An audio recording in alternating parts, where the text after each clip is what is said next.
Israel ও ইরানের মধ্যে শুরু হয়েছে ভয়াবহ সামরিক সংঘর্ষ।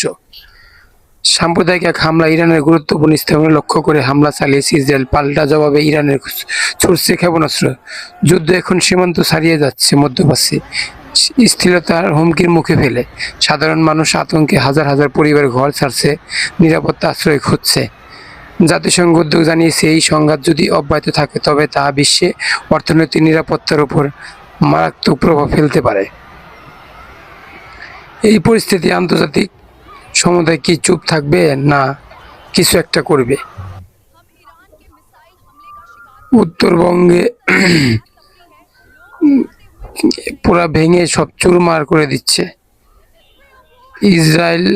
ইসরায়েল পুরা তছনছ করে দিচ্ছে, একদম ঝাড়ফুঁক বানিয়ে দিচ্ছে।